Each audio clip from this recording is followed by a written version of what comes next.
hello' নমস্কাৰ welcome জনাইছোঁ পুনৰ অন্য এটি শিক্ষা সম্বন্ধীয় ভিডিঅ'লৈ প্ৰত্যেক দিনৰ দৰে আজি আপোনালোকৰ বাবে এটা লৈ আহিছোঁ এটা সুখবৰ যিসকল শিক্ষাৰ্থী অসমৰ শিক্ষাৰ্থীসকল আছে আৰু যিসকল শিক্ষাৰ্থী শিডিউল কাষ্টৰ অন্তৰ্গত তেওঁলোকৰ বাবে সুখবৰ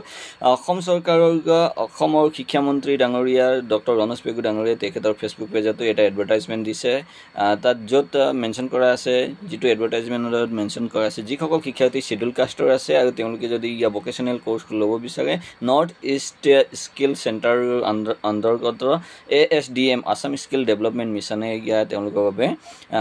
free coaching free vocational training provide কৰাৰ কথা ঘোষণা কৰিছে এতিয়া কি কোৰ্চ থাকিব কি ইম্পৰ্টেণ্ট ডেটছ বয়সৰ সীমা কি শিক্ষাগত অৰ্হতা এইবোৰৰ বিষয়ে জানো আহক প্ৰথমতে কোৰ্চসমূহৰ বিষয়ে জানো কোৰ্চ হৈছে বিউটি আৰু ৱেলনেছ থাকিব 2 নম্বৰতে থাকিব ফুড এণ্ড বেভাৰেজৰ ছাৰ্ভিচেছ 3 নম্বৰতে থাকিব ৰিটেইল ছাৰ্ভিচেছ 4 নম্বৰতে থাকিব হাউচকিপিং ছাৰ্ভিচেছ আৰু শিক্ষাগত অৰ্হতা যদি মই কওঁ 12 পাছ হ'ব লাগিব শিক্ষাৰ্থীসকল আৰু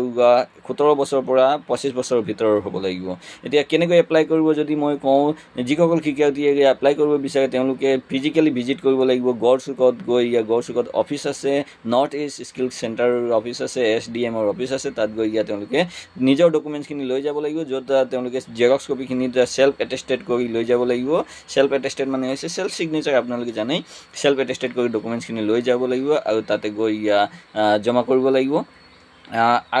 জুলাই 31 তাৰিখলৈকে জমা প্ৰক্ৰিয়াটো চলি থাকিব আৰু আগষ্ট 1 তাৰিখৰ পৰা ক্লাছসমূহ আৰম্ভ হ'ব ইয়াতে শিক্ষাৰ্থীসকলে এটা কথা জনা উচিত যিটো কোৰ্চ প্ৰভাইড কৰি আছে অসম চৰকাৰে তাত থকা খোৱা ব্যৱস্থাসমূহ সম্পূৰ্ণ ফ্ৰী গতিকে এইটো এটা সুবৰ্ণ সুযোগ যিসকল শিক্ষাৰ্থীয়ে এই কোৰ্চটো ল'ম বুলি ভাবিছে বা ফ্ৰীতে যদি কিবা ভকেশ্যনেল ট্ৰেইনিং এটা কৰিম বুলি ভাবিছে তেওঁলোকৰ বাবে এইটো সুখ হ'ব যদি ভিডিঅ'টো ভাল লাগে তেন্তে আপোনালোকে লাইক শ্বেয়াৰ কৰিব আৰু চেনেলটো ছাবস্ক্ৰাইব কৰিব